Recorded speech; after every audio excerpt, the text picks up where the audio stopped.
Assalamualaikum warahmatullahi taala wabarakatuh dan salam sejahtera kepada semua anak-anak tahun 4. Kita mulakan pembelajaran subjek sejarah dengan tajuk 1 dalam tahun 4 ini, iaitu Mari Belajar Sejarah.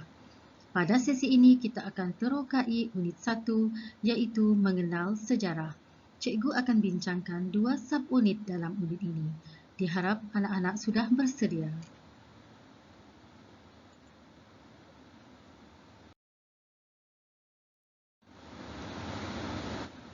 Pada sesi ini, anda akan mempelajari pengertian sejarah dan yang kedua, mengenal pasti sumber dalam sejarah.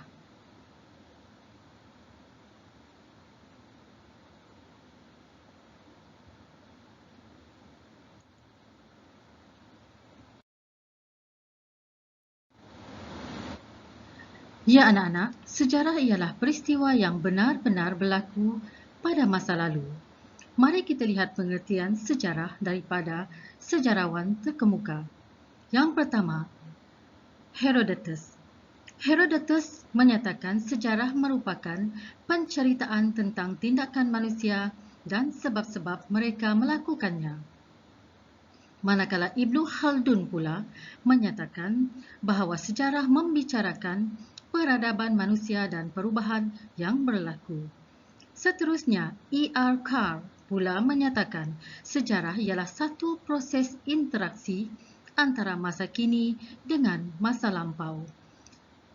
Berikutnya pula, Profesor Emeritus Tan Sri Dr. Khoo Kay Kim menyatakan sejarah merujuk peristiwa yang pernah atau sudah berlaku. Dan terakhir, Dr. Muhammad Yusuf bin Ibrahim menyatakan pula sejarah merupakan catatan atau rekod sesuatu peristiwa yang berlaku pada masa lalu.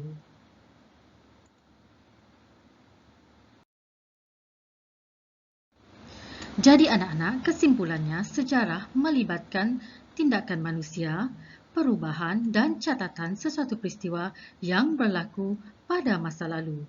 Oleh itu, sejarah memberikan ikhtibar dan teladan untuk kehidupan manusia.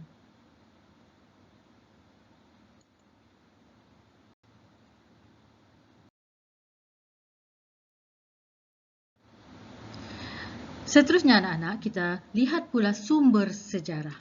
Sumber sejarah memberikan maklumat yang tepat tentang sesuatu peristiwa yang telah berlaku. Sumber sejarah terbahagi kepada dua, iaitu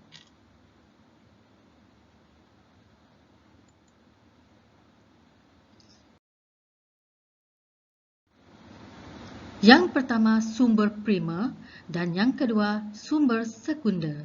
Sumber primer juga dikenali sebagai sumber pertama, berada dalam bentuk asal dan belum diolah ataupun diubah.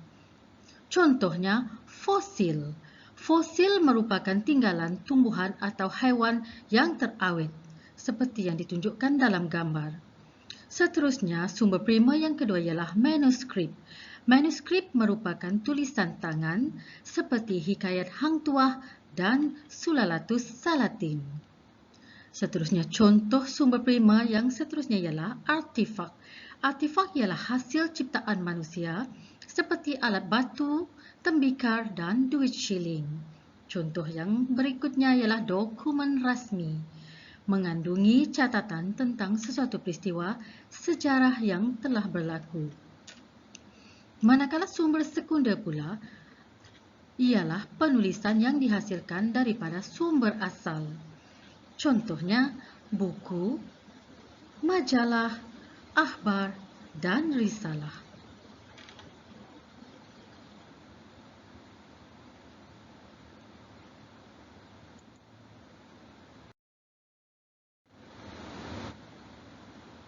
Baiklah adik-adik sekalian,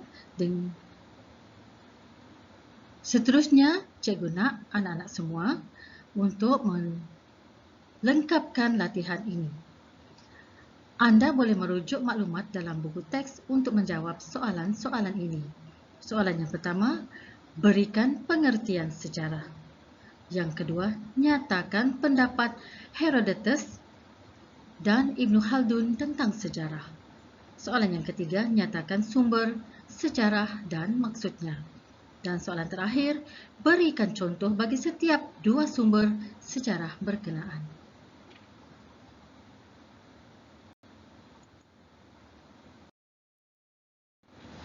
Sekian sahaja untuk sesi ini. Pada sesi akan datang, kita akan terokai pula kaedah penyelidikan sejarah, konsep masa dan ruang dalam sejarah, dan sebab dan akibat dalam peristiwa sejarah. Baiklah anak-anak, semoga pembelajaran kali ini difahami oleh semua anak-anak. Jumpa lagi.